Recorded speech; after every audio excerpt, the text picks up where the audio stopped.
Principal Matters Podcast, episode 272. Hi, friends. This is Will Parker, host of Principal Matters, the school leaders podcast, where each week we bring you inspiring, innovative, and imaginative ideas for your own school leadership. And this week I'm joined again by my co-host, Jen Schwanke, who is the assistant superintendent at Dublin City Schools.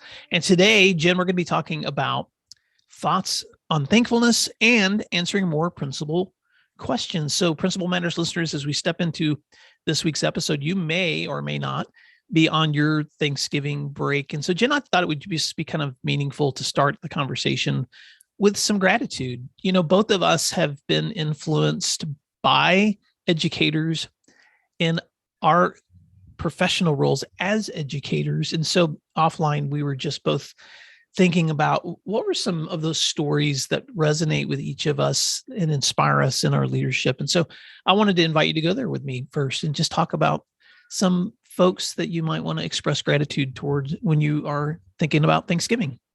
Well, and I love this idea, Will, and I'm so glad you brought it up. Now, full disclosure, when we were offline, I needed a minute, didn't I? Because I thought, well, there's so many things to be grateful for. Not only the work that my life has led me to do, but also just, going back to when I was 4 years old and my first preschool teacher who smelled like graham crackers and vanilla and let me use the tricycles whenever I wanted. So, that starting from when I was 3 and then now still being a student, I'm learning so much from teachers. So I do have a couple stories to share. Did you want me to go first or you? No, you go first. Okay.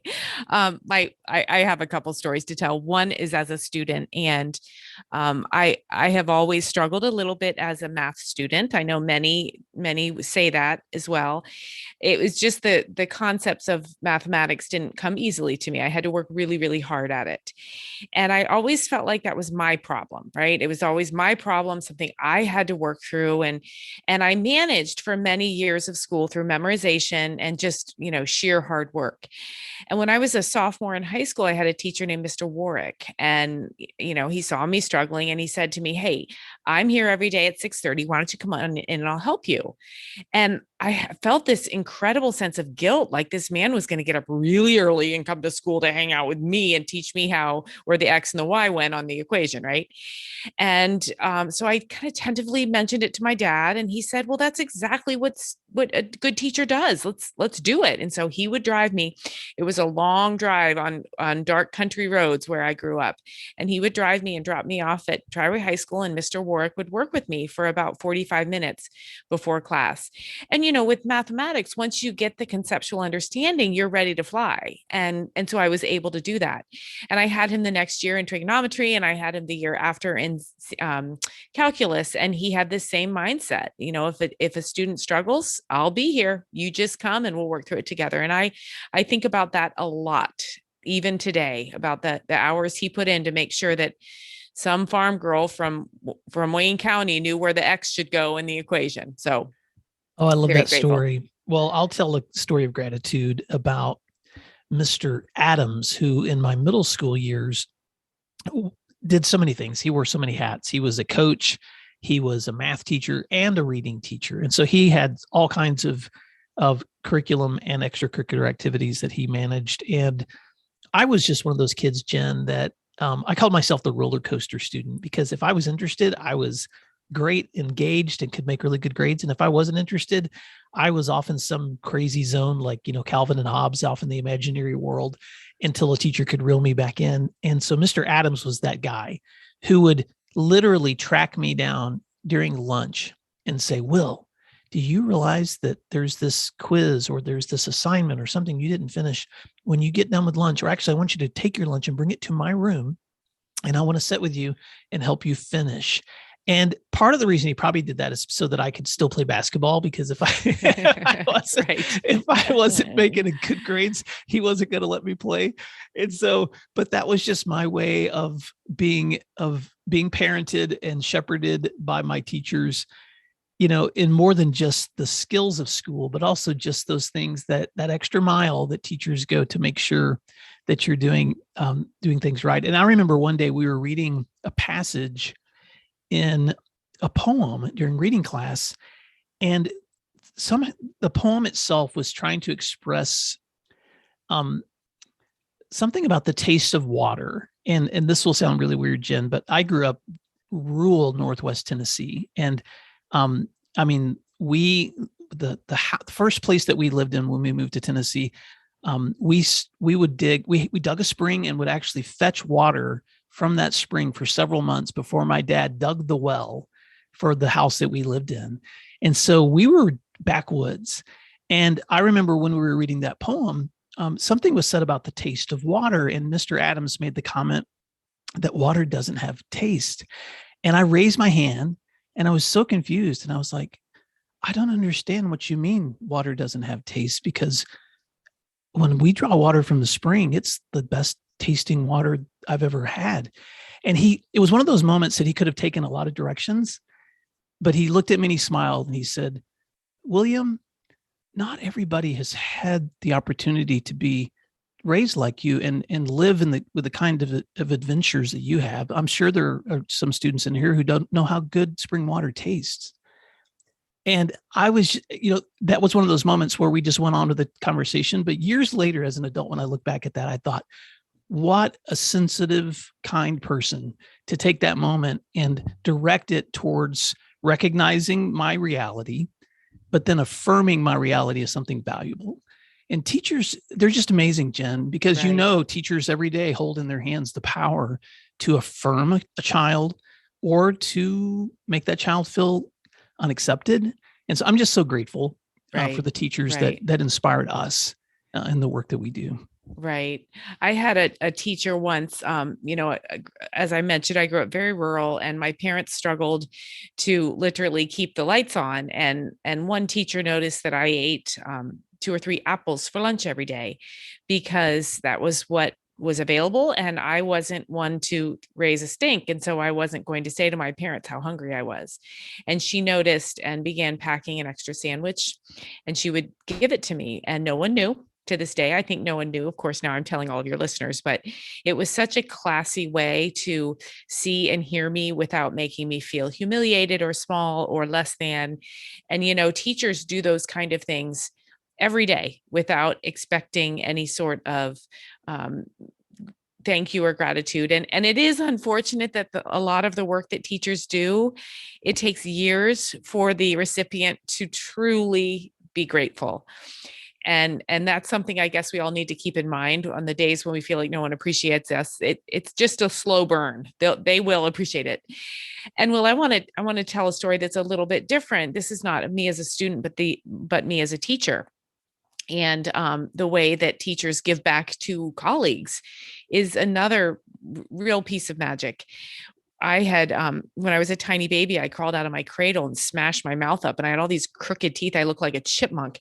And my sisters and brother and parents all had these wonderful, beautiful teeth. And a couple times I expressed that maybe I'd like braces. Then my dad was not only, not a wealthy man, but also believed that you just make do with what you're given, right? And I had a feeble argument that I hadn't been given these teeth. I had messed them up in an attempt to get out of the cradle, but that wasn't an option. And so when I first got a teaching job and I had a little bit of money, I wanted braces and I went and got braces. Now, the problem was they wanted to see me at the orthodontist every 3 or 4 weeks for 2 years or something. And I couldn't miss school for that. And this kind teacher, she taught next door to me, Kathy Albert was her name. And she would take my study center and do it without question, without guilt, without expecting a payback. And she watched over my kids while I buzzed over to Sawmill Road and got my mouth tightened up and then came back. And I'll never truly be able to thank her. I've tried the words and I've sent the cards and all of that, but to have the confident smile that I so desperately wanted, and it happened because of her. Otherwise, it would not have happened. Jen, we've worked with such great people, Yes. and you're just bringing back so many good memories of other teachers and principals I've worked with who, when I was a young admin and I had a site principal when I was an assistant, and she was a mom with older kids. And so she would come up to me at ball games and say, well, you haven't been home all day. And my kids are old, and they can take care of themselves. But so why don't you just jump in the car and head home? Because I bet your family would like you there. Yeah. And, just little things like that, where I was expected to be there for game supervision, but she knew that if she could take care of that little bit of support, it would make my day a whole lot better the next day too. And so we just work in such a great profession. I don't know if you saw on this was on Twitter this week, and I'll put a link in the show notes for Principal Matters listeners. But Adele recently, this was just a couple of days ago, Adele was at a concert and there were some Q&A times, and someone asked her about a favorite memory, and she brought up a teacher. And in the audience was the teacher, and of course, someone had expected her to answer the question that way, and so they brought the teacher on stage, who she had not seen since grade school, and the tears and the reunion and just the emotion, and I could not watch it without crying. And I don't think there is a teacher who could, because it just reminds you that you have no idea the impact that you're making in the lives of students and fellow educators. And so, Principal Matters listeners, as you step into this Thanksgiving holiday or Christmas or whenever you're listening to this, just know, in case someone hasn't told you lately, the important role that you play every single day in those little things that you do to make other people feel special and supported. Right. I was out to eat about a month ago, and our server was a former student of mine. And she said, as we wrapped up, she said, I want to thank you. I feel like you were the only teacher that stuck up for me. And I said, wait, what? Well, she was a firecracker. She got in a lot of trouble. And I had even forgotten this story, but she was facing basically perpetual detention. And I apparently said to the principal, just let me have her. Just give her to me during her study center. Let me have her. And I apparently ate lunch with her every day, or let her stay in my room while I puttered around and did my grades or my planning. And, I think, to your point, Will, we have no idea the difference we're going to make. And now here's this young woman who I'm quite sure I'm not the only person that stuck up for her, but that's her perception, that, she was kind of at the end of a road and she needed literally a classroom door to open up for her. And, we sometimes do those things, not even with a conscious endpoint, but if the endpoint is somebody walking around in the world feeling like a teacher stuck up for them, then boy, we have certainly achieved more goals even than we could ever hope for. Oh, that's so good. Well, Jen, I think this might be a helpful conversation to keep in mind as we step into the first question from the list of many that you and I have been looking at from principals. And this question just has to do with resources and supports available for kids who've experienced trauma. And I just want to say, before we jump into that question, I think that every educator listening to the sound of our voice, and those who aren't, I think every educator around the globe and every student and every parent on this planet has endured some kind of systemic trauma because of what's happened with COVID. And as I'm speaking to principals, and you have these same conversations every week, Jen, the level of academic interventions and behavioral interventions that have been necessary this year have been really trying. And in addition to all of the additional effort that it's taking to catch kids up, or to teach kids processes, or to match that maturity gap, we also have students that aren't just experiencing the systemic trauma of what's happened because of COVID, but just also the trauma from their own lives, or even the difficulties that they bring in behavioral issues to schools. So one of the questions that we have is, how do we get resources for kids who are experiencing so much trauma, or who are having so many behavioral issues? And specifically, this question wanted to know from this principal, how could they support that if they don't have access to therapists or counselors in their schools? So let's go there for a few minutes. Jen, what are some thoughts that you have for principals or education leaders who are trying to resource kids who come from difficult backgrounds or who are displaying behavior issues? I'm someone that truly believes we should have counselors in every building. And I know that's a big ask for a lot of our districts, especially those in rural areas with limited financial resources, those types of challenges. But especially in this day and age, we have to have a system for support for students. And too many times it falls on the principal or the assistant principal to be the counselor. And I hear principals tell me all the time, I'm not a counselor. I'm not trained to do this. And I don't know what to say, how to navigate the resources that are out in the community. I just don't know. And so what I often think is, it helps for principals to have those hard conversations with their district leadership about how can we reallocate financial resources to get a counselor into the school. And as always, I say come with solutions, not just problems. And so if there is something here or there that could be cut to support a counselor, that would be amazing. And then similarly, I think that there are a lot of resources out there in communities that can be utilized within the schools. And I'm gonna go with a full disclosure here. The district I work in about 10 years ago started to partner with a counseling and a mental health organization. And at first I was very resistant, and now I'm embarrassed to identify that I was resistant. I felt like we had a responsibility to protect our kids, protect their stories, and that the support we needed to provide them should be separate from an outside organization.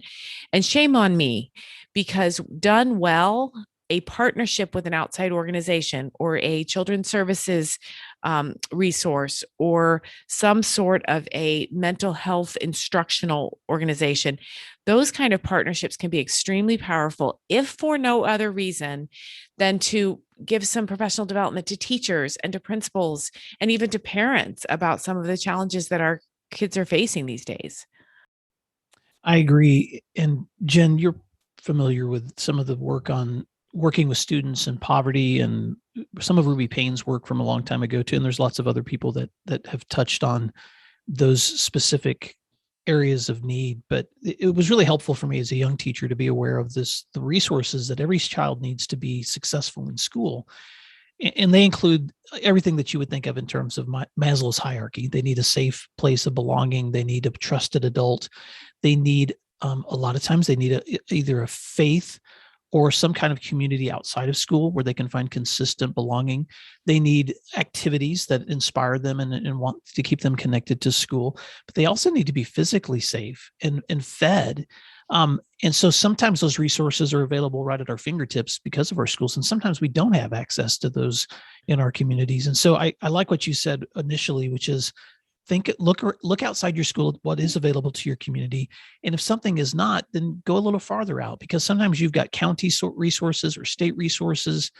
And of course, today with the options for virtual, we have even more resources. I know of a school in a rural part of my state where they had a difficult time finding access to school nurses. And so they set up a cooperative with one of their local hospitals so that they could do telemedicine. So they could have permission forms signed by parents in advance where a child could come into the office and an office person could Zoom or video chat with someone from that hospital who could talk to a child, make sure that they're okay. If there's something that they needed to reach out to a parent for, it became a collaborative effort between the school, who may have had, a nurse, but they didn't maybe have them for every campus, and this cooperative that they had where they could do virtual consultations on medicine. And I think about those things in terms of, what about our communities that don't have access to therapists?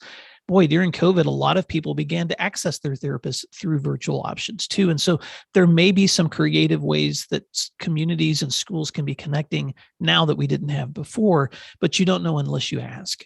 And so I always try to think outside the box when it comes to something that I don't have within my grasp.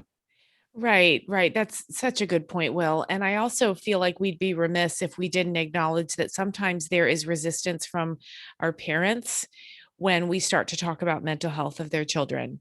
And of course, it's a spectrum. There's parents that are like, sign me up, all the help I can get. But there does seem to be a little bit of a national conversation with some parents where, you know, my child's mental health is my business, not yours. And that is certainly true. But there is some legwork sometimes that principals have to do to make sure that parents know that this is it's a collaborative effort to make sure that the students are physically, emotionally, and socially safe, and that the more experts we can bring to the table, the better. So I just want to acknowledge that. I spoke with a principal in Minnesota, actually, who said, you know, I'm now being kind of pegged as the bad guy because I'm pushing for some more social emotional resources, and parents think I'm overstepping. And I said, well, then don't overstep, just backstep a little, and maybe have some sort of a small parent advisory group that helps you identify where the resistance is and how it would be best communicated, the intentions to help students, not to parent for them, but to help their children navigate a very complicated and frightening world. Yeah. And let's talk for a few minutes too, for those who do have counselors in your schools, about how principals and leaders can support them. Because, Jen, I'll be frank, in my years as an AP and principal, I often didn't understand the work that counselors were doing and the essential connection that they had to the mental health of our kiddos, because so often they were also involved in our master schedules or guidance counseling for college and things like that too. And really, it wasn't until one of my assistant principals, when I became the principal, who had been a former counselor, began to coach me and began to say, hey, Will, let's take a look at the responsibilities of our counselors before we ask them to take on this other assignment or this other responsibility. And one of the things that she did that was so powerful was she set up weekly meetings with our counseling staff and our admin team just to hear from them. How are things going? What issues do we need to be aware of? And inviting them in as essential parts of disciplinary meetings so that we weren't just managing discipline absent from the input of those counselors who may have had really important relationships with kids, especially if it's a situation that's involving parents or maybe even out of school discipline situation. So sometimes I think we as leaders, we fail to recognize the power of the people that we have right in front of us in ways that we might be better listening and supporting them. I'm going to tell you why I love that so much. Frequent meetings or to connect with a counselor to know what they really do. I think it's easy for counselors to become dumping grounds, and that's no good, because counselors need to feel like they're part of a team and that their solutions and their support really do impact the larger decisions that are made about the school. And I agree with you. I think especially at the secondary level, sometimes our counselors are pigeonholed into building a schedule or creating schedules. And in a lot of ways, what they do is clerical at that point. And we have to make sure that we're honoring the other gifts that they have to share with our students. And so I think the first step is, just like you said, learning the job and doing that by honoring the counselor's skill set and, bringing some humility and saying, I don't know what you do. Please show me. Because obviously, as with anything else in education, it's most effective if done as a team. And, you want to honor and respect what the counselor does, but you also want to be able to speak to their value in your organization. I've had wonderful relationships with my counselors, and my approach is always stay out of their way, let them work their magic, but know what that magic is so that I'm making sure that I'm maximizing what they can bring to our students. Yes. And I would add to that conversation too. And I know these are called different things at different places, but some schools call them child care teams. Some people call them wraparound services. Some people make this a part of their intervention, their tiers of intervention, but just inviting counselors to be a part of conversations along with school admin, along with teachers who are tracking their academic progress, along with whatever supports are necessary when you're seeing kids struggling. Because so often I think we get in silos in the work that we do. A teacher might see where a kid's struggling academically. A principal may see where a kid's struggling behaviorally. A counselor may see where they're struggling emotionally. But man, there's a lot of power when all of you can come together and talk about students. And so that was another lesson I learned from my admin friend who had gone from counseling to school admin was, well, let's make sure that we have more people at the table when we're talking about the kinds of interventions that we can do with students. Because, Jen, we say this all the time, the smartest person in the room is the room. Right. And so stop trying to lead without the input of those important people who also have perspectives on kids too. Right. Well, Jen Schwanke, I know that in just this little bit of time that we've been talking, we've focused really on two things. One, on gratitude, which I'm so glad we started there because it just made my heart happy to sing the praises of educators who have influenced our lives, but then also to touch on some of the nitty gritties of questions that principals have too. I will add one more thought to this conversation for principals who want kind of a practical, here's something you might want to do. One of the steps that I took in that process of learning the work of my counselors, Jen, was when I had those conversations with them, I actually asked them to sit down and create a list with me of all of their key responsibilities so that I could actually see in writing, what are the things that you're managing? And the way that my counselors did this for me was they put it in the form of a calendar. They said, all right, Will, here's what we're going to do. We're going to sit down month by month and show you all of the things that we're responsible for from each phase and season of the school. And we worked together for several years. So this was really helpful for me. And I would keep a copy so that over time I could see, as we stepped into a new season or a new week or a new month, what they were managing typically. And if I got something in the mail or a directive from the district and I was tempted to reach over and assign them something, sometimes I would because I needed help. But then sometimes I'd look at that list and go, this is not going to be a good week to ask them to be managing this when they're already managing this. And so, Principal Matters listeners, at the end of the day, everyone that you're serving has responsibility areas that make their job unique, including your own. And I think the more we can understand our teams and the people that are on them, the better that we can be at supporting the needs of students too. So as you step into your next week, and for some of you that might mean some rest, for some of you it might mean playoff games, or some of you it might mean travel, whatever it is, please remember that we are grateful for you and the work that you do, because what you do matters. And we'll talk to you next week. Talk to you soon, everyone. You can find other free resources like this one at my website at williamdparker.com.